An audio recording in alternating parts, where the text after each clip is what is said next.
पंच परमेष्ठियों के स्वरूप की नवीन दृष्टि, इस विषय पर चर्चा करने से पूर्व ग्रंथ का मंगलाचरण तो बनता है। एक बार ग्रंथ का मंगलाचरण सभी कर लेते हैं और उसमें पंच परमेष्ठि कैसे बनते हैं उसका पूरा रास्ता एक्सप्लेन किया है, तो हम उसके माध्यम से अपनी चर्चा को शुरू करेंगे। देखिए, मंगलमय मंगल करन वीतराग विज्ञान, नमो ताहि जाते भये अरहंतादि महान। करि मंगल करि होमः, ग्रंथ करन को काज, जाते मिले समाज सब, पावे निज पद राज। पंक्तियां बड़ी सरल हैं, बहुत आसानी से इसका तत्व हम तक दादा ने बहुत पहुंचाया है। हम सब जानते हैं जगत में बहुत सारे विज्ञान होते हैं। भौतिक विज्ञान होता है, हमारा रसायन विज्ञान होता है, जैविक विज्ञान होता है, समाज विज्ञान होता है, बहुत विज्ञान है। ये वीतराग विज्ञान क्या नया आइटम है?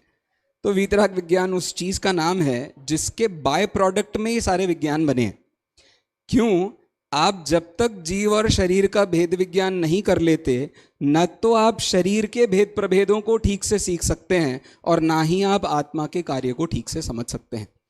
क्योंकि भेद विज्ञान तभी हो सकता है जब आपको आत्मा के बहिरात्मा, अंतरात्मा, परमात्मा पता चले हो, और जब आपको ये पता चला हो कि शरीर ये जो मेरे पास है वो औदारिक है, वो जो देवों के पास होता है वो वैक्रियक है, वो जो रिद्धियों के द्वारा विशेष प्रकार के कार्य करके आता है उसे आहारक कहते हैं।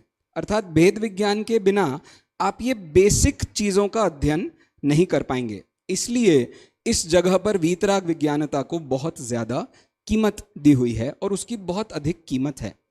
आप किसी भी विज्ञान में जाने की कोशिश कीजिए, आप अधीर हो जाएंगे, आप परेशान हो जाएंगे, उन विज्ञानों को ठीक से कर पाने की शक्ति को भी धारण नहीं कर पाएंगे। क्योंकि आज सबसे बड़ी प्रॉब्लम जो हम फेस करते हैं उसे कहते हैं स्ट्रेस।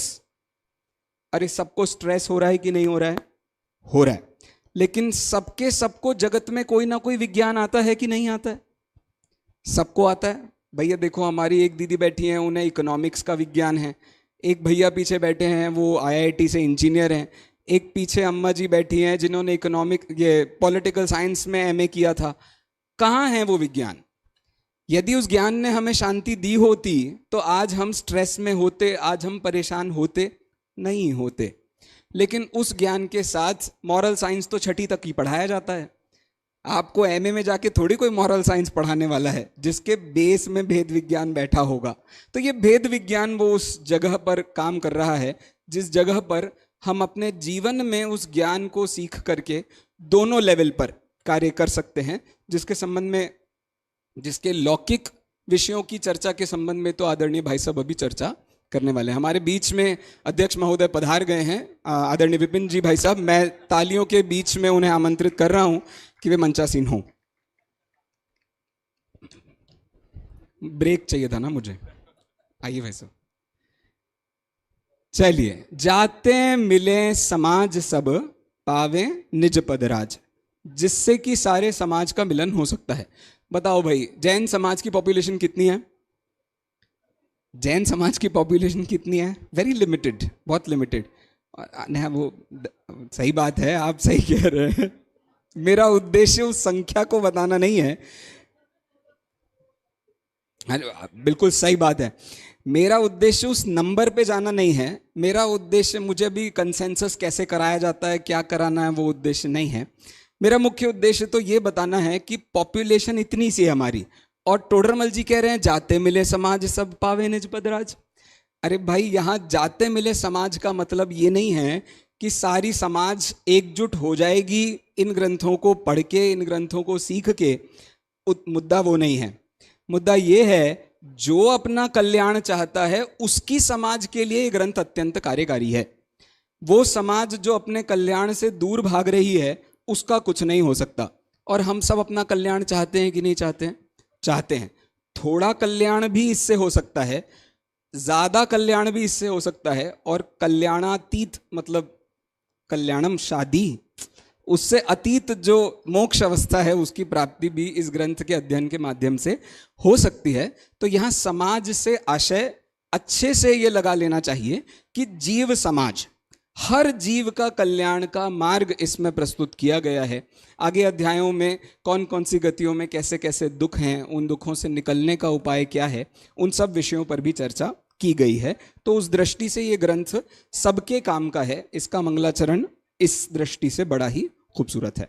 चलिए, सबसे ज्यादा important aspect, next slide please.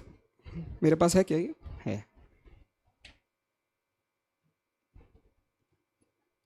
कहाँ है? कहाँ है? कहाँ है? कहाँ है? अरे वो है कहाँ?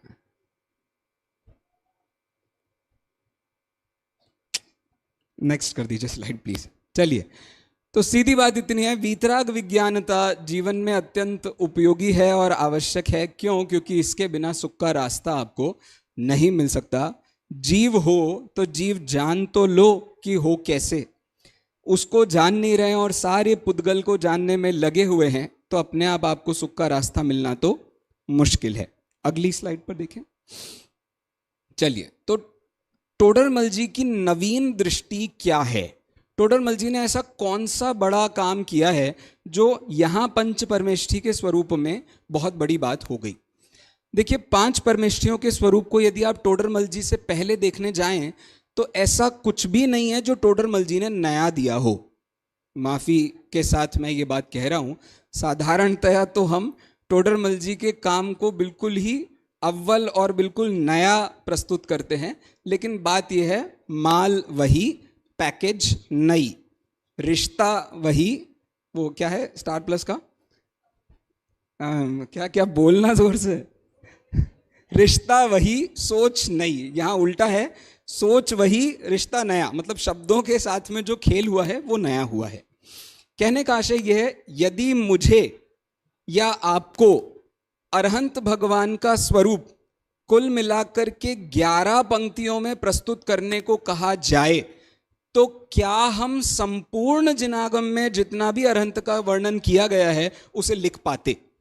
सिर्फ 11-12 पंक्तियों में टोडरमल जी ने वो काम करके दिखाया है। तो कहने का आशय ये है, जब व्यक्ति बहुत ज़्यादा, वो है ना, पानी जब भर जाता है, टंकी में पानी भर जाता है, अब इसके बाद वो छल के बिना रहता नहीं है। तो टोडरमल जी को जितना पता था, जितना आता था, उसका अंदाज़ा इस छलकने से कर लीजिए। ये जो मोक्षमार्ग प्रकाशक में छलकने दिख रही हैं, उससे आप अंदाज़ा कर लीजिए कि उनके पास कितना अथाह प्रोसेस्ड नॉलेज था। नॉलेज बहुत लोगों के पास होता है, लेकिन नॉलेज की प्रोसेसिंग सब नहीं कर पाते।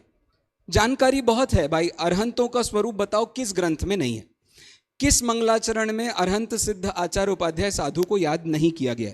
इनको नहीं किया होगा तो इनकी वाणी को किया होगा, इनकी वाणी को नहीं किया होगा तो जिससे ये बने हैं ऐसे शुद्धात्मा को किया होगा। नमस्कार गारंटी से किया इन्हीं को गया है।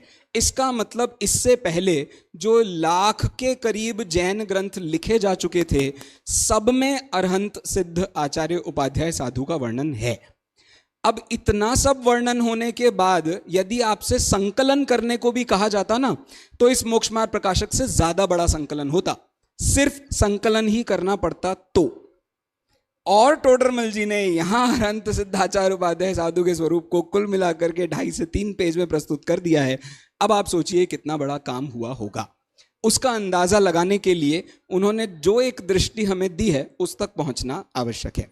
तो क्या किया टोडरमल जी ने? तो सत्य कहूं तो टोडरमल जी ने कुछ नहीं किया सिवाय गुणस्थानों को अरहंत सिद्ध आचार्य उपाध्याय साधु के स्वरूप पर घटाने के। आप यदि गुणस्थानों को ठीक से पढ़ सकते हैं, पढ़ चुके हैं, तो ऑटोमेटिकली आपको ये सब समझ में आ जाएगा। अब ये कैसी बात कर रहे हैं आप? देखो, गुणस्थानातीत अवस्था क्या है? सिद्ध अवस्था है। उससे पहले अवस्था क्या होती है? अरहंत अवस्था है। उससे पहले अवस्था क्या होती है? श्रेणी। अब बताओ टोडरमल जी ने श्रेणी वाला काम कहां किया?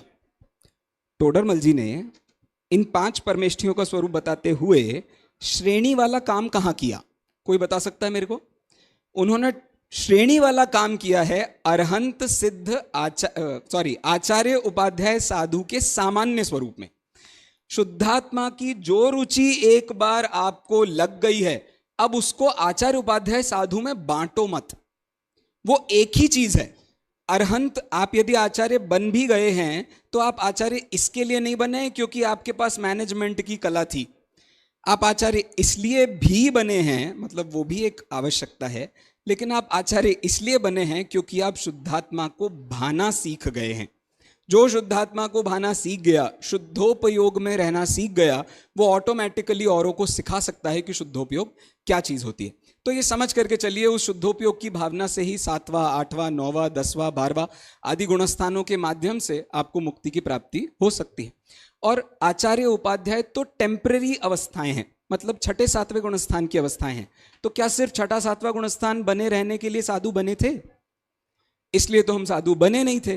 तो उनकी नवीन दृष्टि केवल इतनी सी थी कि तुम तो शुद्धोपयोग पर फोकस रखो, शुभोपयोग में जो होगा 19-20 वो होने दो, शुद्धोपयोग को बिल्कुल मत छोड़ना, क्योंकि यही तुम्हें साधुपना दिलाएगा। अच्छा बताओ, अरहंत साधु हैं या देव हैं? अरहंत गुरु हैं या देव हैं? अरहंत भगवान गुरु हैं या देव हैं? बच्चों को पढ़ाते हैं ना हम, भाई ये अरहंत सिद्ध तो देव होते हैं, ये 3 गुरु होते हैं। तत्वार्थ सूत्रकार ये कह रहे हैं कि अरहंत भी गुरु होते हैं। कहाँ कह रहे हैं? स्नातकाहा निरग्रंथाहा, ये भी गुरु हैं। कैसे गुरु हैं? तो हितोपदेश दे रहे हैं, इसलिए उनको गुरु संज्ञा है। केवल हितोपदेश की बात नहीं है, समवसरण भी इसका कारण है। उस समवसरण का सारा मैनेजमेंट, उसमें होने वाली सारी परिस्थितियां उनको एक साधु बनाती हैं। अब मुझे बताओ, इस कारण से अरहंत को साधु कहेंगे आप? अरहंत को चूंकि समवसरण में बैठे होते हैं, हितोपदेश देते हैं, इसलिए साधु हैं वो। टोडरमल जी ने क्या कहा था भाई? साधुत्व को जांचने का उपाय क्या है? शुद्धोपयोग रूप धर्म अंगीकार करके। अब शुद्धोपयोग का फल आपको अरहंतों में दिख रहा है, तो शुद्धोपयोग चला गया होगा, शुद्धोपयोग का केवल फल बचा होगा। भाई हमारे यहां न्याय में प्रमाण का फल प्रमाण रूप भी होता है और उससे भिन्न भी होता है, इसलिए वो शुद्धोपयोग से रहित हो गए। अरहंत भगवान में कोई शुद्धोपयोग की क्वालिटीज नहीं बची। अरे कैसे नहीं बची हैं? सारी क्वालिटीज उनके पास भी बची हैं। उस दृष्टि से देखा जाए तो आप तो अरहंत, ये आचार्य उपाध्याय साधु के कॉमा लगा करके आप अरहंत भी लिख सकते हैं। इन सब का सामान्य स्वरूप इसमें शामिल हो गया। कैसे हो गया? तो शुद्धोपयोग रूप धर्म अंगीकार करके। और फिर उसके आगे जितनी चर्चा की है उस चर्चा को आप उसके आगे देख सकते हैं। चलिए, अब बाकी कौन बचा? तो आचार्य उपाध्याय साधु का विशेष स्वरूप बचा है। आश्चर्य करो, यहां सामान्य स्वरूप को बताने के लिए पौना पेज इस्तेमाल किया है और एक एक का वर्णन करने के लिए हार्डली 1/4 पेज का इस्तेमाल हुआ है। तो आप विचार कर सकते हैं, विशेष स्वरूप की जानकारी कठिन काम नहीं है। समय सार की गाथा नंबर 15। विशेष स्वरूप सबको समझ में आता है। भैया निगोद का स्वरूप समझ में आता है कि नहीं आता है? कि जिनवानी में पढ़ लो, पता चल जाएगा। बाकी 2 इंद्रिय 3 इंद्रिय इन सबका स्वरूप पढ़ लो, आपको समझ आ जाएगा। विशेष सबको समझ आता है, क्या समझ नहीं आता है? सामान्य स्वरूप क्या होता है। तो ये टोडरमल जी की नवीन दृष्टि है, जिस पर हम फोकस नहीं करते हैं उस पर वो हमें फोकस करा रहे हैं। सुबह गुरुदेव श्री के प्रवचन भी 14-15 नंबर की गाथा के इर्द गिर्द चल रहे हैं। 14 नंबर की गाथा के अभी 4 विशेषण हुए हैं और यही 14 नंबर की गाथा ये कह रही है, विशेषों को छोड़ो, सामान्य को ग्रहण करो। इसमें ही 15वें नंबर की गाथा में अमृत चंद्राचार्य ने बड़ा खूबसूरत उदाहरण दिया है। उदाहरण दिया है नमक का। हमको सब्जी में नमक पता चलता है, हमको शाक शब्द का प्रयोग है, सब्जियों में हमको नमक का पता चलता है, लेकिन सामान्य नमक हमने कभी टेस्ट नहीं किया। वैसे ही हमको अपना जीवत्व इन अवस्थाओं में तो दिखाई देता है, लेकिन वो सामान्य जीवत्व शक्ति नहीं पता चलती। वो शक्ति का जब पता चलेगा तब जाकर के उसकी अभिव्यक्ति होने का साधन शुरू होगा और उसी को हम मोक्ष मार्ग कहते हैं।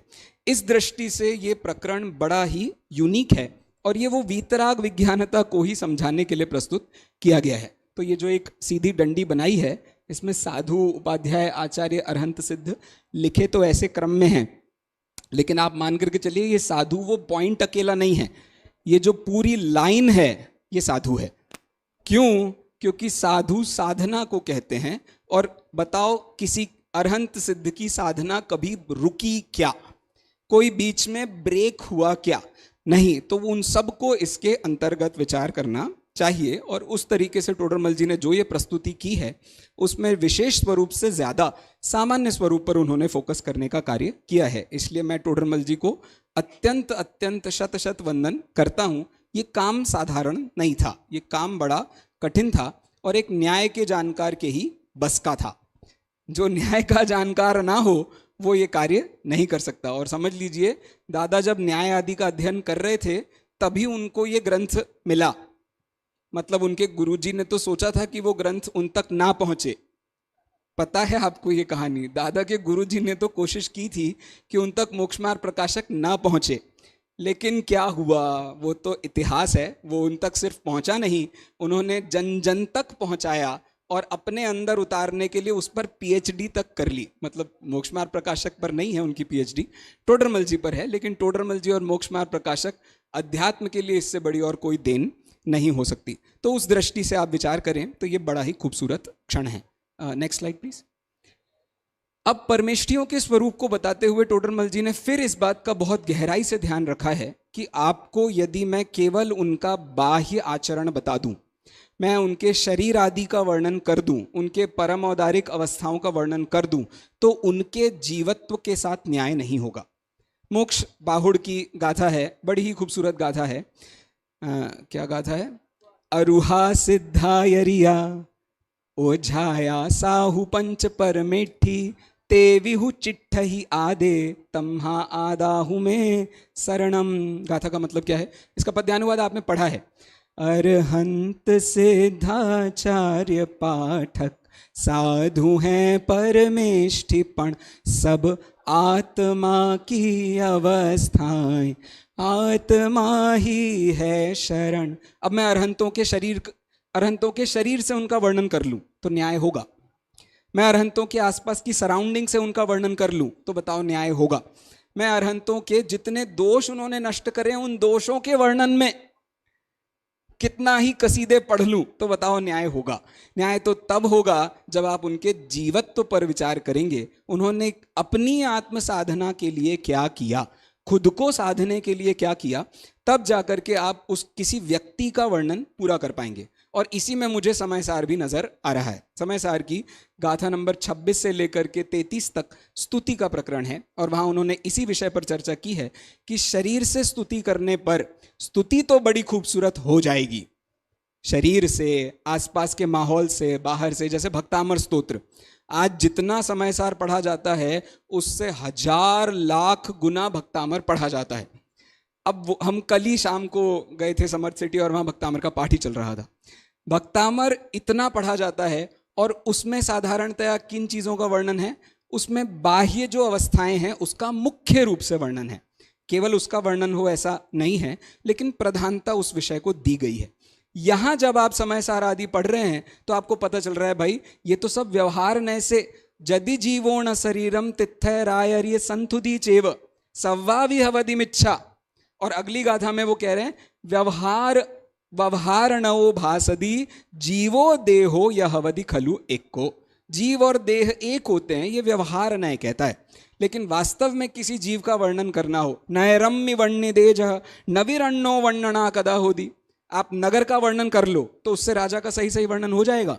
कोई गारंटी नहीं भाई साहब। पिछले राजा ने अच्छा काम किया हो और ये नगर अच्छा चल रहा हो तो उस राजा ने कोई अच्छा काम किया है ये नहीं माना जाएगा। राजा का वर्णन करना है तो आपको राजा के पास जाना पड़ेगा। ऐसे ही यदि आपको अरहंत सिद्धाचार्य उपाध्याय से मिलना है तो केवल उनकी सराउंडिंग से मत मिलिए। किस व्यक्ति ने कब दोष किया, किस व्यक्ति ने कब बहुत अच्छा सराहने वाला कार्य किया, इससे उस व्यक्ति का मात्र तात्कालिक परिचय हो सकता है। त्रैकालिक सोच उसकी क्या है, कैसी है, उस तक पहुंचने के लिए तो आपको अलग से मेहनत करनी पड़ेगी। ये काम करने के लिए आचार्य बनना बहुत बड़ी बात होती है। साधारणतया सबके बस का काम नहीं होता है, और बस का काम हो भी तो भी उसमें चूक नहीं हो सकती ऐसा भी नहीं है। इसलिए अरहंत मुख्य रूप से कभी आचार्य बनते ही नहीं है। भाई जिसको भी आचार्यत्व करना है वो गणधर देखेंगे। अरहंत बैठ करके आपसे आलोचना, प्रायश्चित, प्रतिक्रमण ये सब नहीं कराने वाले। क्यों नहीं कराने वाले? क्योंकि उनको आपके मैनेजमेंट में इंटरेस्ट खत्म हो गया है। जब वो थे आचार्य उपाध्याय साधु वाली परिस्थिति में तब उन्होंने विचार किया होगा, लेकिन इसके बाद तो उन्होंने कोई विचार नहीं किया है। हाँ, तो अरहंत और सिद्ध का सामान्य जो वर्णन है वो आप सबको पता है। 4 घातीय कर्मों का नाश इन्होंने किया, इन्होंने 8 का नाश किया, इनके 4 अनंत चतुष्टय प्रकट हुए, उनके 8 अवस्थाएं 8 गुण प्रकट हो गए हैं। परम औदारिक शरीर इनका पाया जाता है, उनके किंचित न्यून पुरुषाकार पाया जाता है। तो आदि अवस्थाओं का वर्णन आपको ऑलरेडी पता है, उसमें बहुत अधिक समय नहीं लगाते। अगले स्लाइड पर चलते। आचार्य उपाध्याय साधु। अब देखिए इसके पूरे चित्रण के सेंटर में है शुद्धोपयोग। यदि शुद्धोपयोग है तो आचार्य उपाध्याय साधु कहने का कोई मतलब है, उसका उपचार लग सकता है। लेकिन यदि वो शुद्धोपयोग नहीं है तो फिर बेसिक साधुपना नहीं है, और बेसिक साधुपना नहीं है तो फिर आचार्य क्या और उपाध्याय क्या। उस दृष्टिकोण को ध्यान में रखते हुए टोडरमल जी ने यह वर्णन यहां पर किया है। Next slide please. चलिए, अब ये जो टोडरमल जी हमको सोच दे रहे हैं, ये आपको भारतीय और पाश्चात्य दर्शन में अन्य स्थानों पर भी देखने को मिल सकती है। उस स्टाइल में प्रेजेंटेशन का ये तरीका है। देखिए, सबसे पहले गौतम बुद्ध ने एक बात कही थी। गौतम बुद्ध ने कहा था अप दीपो भव। अप दीपो भव मतलब खुद खुद का दीप बनो। तुम दूसरों को रास्ता बताने के लिए दिया मत बनो, खुद खुद का दीप बनो। और यही सोच लेकर के टोडरमल जी ने ये सारा सोच लेकर के, मतलब उन्होंने कुछ लिया नहीं है, लेकिन दोनों जगह एक जो सिमिलैरिटी दिख रही है वो आपके सामने प्रस्तुत कर रहा हूं। भाई तुम अपना देखो, अरहंत ने क्या अचीव किया उस पर बात करो, जितना रह गया उस पर बात मत करो। तो उस दृष्टि से ये बात इंपॉर्टेंट है। फिर आदि शंकराचार्य जो अद्वैत वेदांत जिन्होंने चलाया, उनकी मान्यता में भी ज्ञान और अज्ञान की दृष्टि से ही उन्होंने चर्चा की है। जो ज्ञान से युक्त है वो मोक्ष को प्राप्त करता है, जो अज्ञान से युक्त है वो, अब ये ज्ञान अज्ञान क्या है, ये जीव का ही तो पर्यायवाची है। तो उस दृष्टि से विचार करें आप तो जीवत्व को प्रदान करके व्याख्यान इंपॉर्टेंट होता है। बाकी सब विषयों की चर्चा आवश्यक उतनी नहीं है। सर्वपल्ली राधाकृष्णन ने, उनकी किताब है भारतीय दर्शन, उस किताब में वो चर्चा कर रहे हैं सच्चा धर्म किसी मत को मान लेना नहीं, बल्कि यह तो आत्मा का परमात्मा के स्वरूप में जागृत होना है। तो आपने अपने परमात्मा को नहीं जाना तो आप उसको प्रकट कैसे कर पाएंगे। तो इस तरीके की प्रस्तुति आपको अन्य स्थानों पर भी देखने को मिल रही है। मतलब ऐसा नहीं है कि टोडरमल जी जब आपके सामने कुछ कह रहे हैं तो टोडरमल जी को कुछ समझ नहीं आ रहा है इसलिए कह रहे हैं, उनको अपने मन से नया नया कुछ कहने का भाव है और वो कह रहे हैं, ऐसा नहीं है। उसके पीछे बहुत गहरी प्रोसेसिंग बैठी है। फिर पाश्चात्य दर्शन में एक बहुत अच्छे दार्शनिक है विलियम्स जेम्स, वो इस बात पर चर्चा करते हैं, प्रैग्मेटिज्म पर बात करते हैं। मतलब जब तक किसी चीज की उपयोगिता पर आपने विचार नहीं किया तब तक उसकी चर्चा करने से कोई फायदा नहीं है। हम कह रहे हैं भाई बहुत महान है, बहुत महान है, बहुत महान है। अरे महानता का कारण तो बोलो। उदाहरण के लिए, जो ईश्वर को जगत का कर्ता मानते हैं, जो ईश्वर को जगत का कर्ता मानते हैं, उन लोगों के यहां पर एक प्रश्न खड़ा होता है। कौन सा प्रश्न खड़ा होता है? अब ईश्वर ने यदि जगत को बनाया है तो उसने दुख को क्यों बनाया है, उसने नरक को क्यों बनाया है, उसने ये आपदाओं को क्यों बनाया है? यदि ईश्वर ने जगत को बनाया है तो ये चीजें तो नहीं होनी चाहिए थी। भाई हम सब ईश्वर की संतान है कि नहीं है? हैं? अपने बच्चे को कौन परेशान करता है? अब अगला प्रश्न यदि आप कहो नहीं नहीं वो तो शिष्य की गलती थी, वो तो लड़के की गलती है जो वो हरकतें दे रहा है, तो उस लड़के को बनाया किसने? अब उसकी मर्जी से काम चल रहा है या भगवान की मर्जी से काम चल रहा है? तो ऐसे कई प्रश्न खड़े किए गए हैं जिससे कि ये बात समझ आती है कि ईश्वर को जगत का कर्ता मान करके आपको कुछ नहीं मिलेगा, उससे कोई समाधान नहीं हो रहा। तो हमारे यहां वास्तव में अरहंत करते क्या हैं? अब बार बार हम अरहंत की महिमा किससे करते हैं? उनके हितोपदेशिता से करते हैं। भाई कितना बढ़िया तत्व ज्ञान दिया। या हम उनकी महिमा किससे करते हैं? तो हम इससे उनकी महिमा करते हैं कि कितना बढ़िया समूह शरण लग गया। उनकी महिमा किससे? भाई देव आ रहे हैं कहां कहां से, तुम्हारे प्रवचन में बताओ कितने लोग आते हैं, और देखो अरहंत के समूह शरण में कितने लोग आते हैं और कहां कहां के लोग आते हैं। असली में अरहंत की कीमत उनकी हितोपदेशिता से नहीं है, क्योंकि सब अरहंत हैं ही नहीं। सारे अरहंत हितोपदेशी हों या अनिवार्य भी नहीं है। तो उस दृष्टि से फिर इस विषय पर विचार करना जरूरी हो जाता है, और इसी संबंध में अन्य दार्शनिकों को भी देखा जा सकता है। मैंने बहुत अधिक समय ले लिया है, लेकिन आशा करता हूँ इस सामान्य विषय पर चिंतन करने के लिए आपको मौका मिला होगा। और अब आप रात को जब अरहंत सिद्ध आचार्य उपाध्याय साधु का वर्णन पढ़ेंगे तो आपके थोड़ी बाँछें खिलेंगी, और तब आपको ये आनंद आएगा कि टोडरमल जी ने जिस लेवल पर इस विषय को प्रस्तुत किया है उसके पीछे कितनी बड़ी तपस्या थी। इतना कह करके अध्यक्ष महोदय की आज्ञा से मैं अपनी वाणी को विराम देता हूँ। एक करतल ध्वनि से अभिनंदन करें। एक प्रश्न है, ऐसा होता है कि किसी टोकरी में 10 आम रखे हुए हों और एक संतरा रखा हुआ हो तो कहा जाता है कि आम की टोकरी है। ये अरहंतों का स्वरूप जब पंडित जी साहब डिस्कस करते हैं तो अरहंत बहुतायत तो इन विशेषताओं से युक्त नहीं होते हैं, मेजॉरिटी ऑफ। तो कहीं ऐसा उनको कह देना चाहिए कि ये तीर्थंकरों का स्वरूप है मेन स्ट्रीम, जबकि उस शब्द का प्रयोग किया नहीं उन्होंने कहीं पे। तीर्थंकर तो शब्द का प्रयोग है, लेकिन आपका प्रश्न ठीक है और आपके प्रश्न का उत्तर आपके प्रश्न में ही है। हम साधारणतया जब भी किसी व्यक्ति की महिमा करते हैं तो उसके एक्सट्रीम रूप की ही महिमा की जाती है।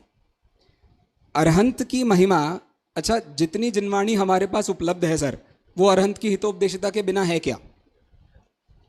तो आज मैं जब अरहंतों की महिमा कर रहा हूं तो मैं किस आधार पर कर रहा हूं? भवि भागन वच जोगे वशाय तुम धुनि व सुनि विभ्रम नशाय।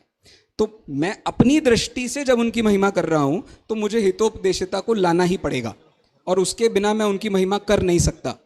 और इसी बात को ध्यान में रखते हुए आप्त मीमांसाकार ने भी इस विषय पर विचार किया है, जो कि आप जानते हैं। हाँ, आगे तो कहा है जब मुख्य रूप से अरहंत का उसी संबंध में कह रहा हूं मैं, वही उतनी बात है, मुख्यता विमर्श में आए इसलिए पूछा है प्रश्न। बहुत बहुत धन्यवाद, सभी को सादर जय जनेन्द्र।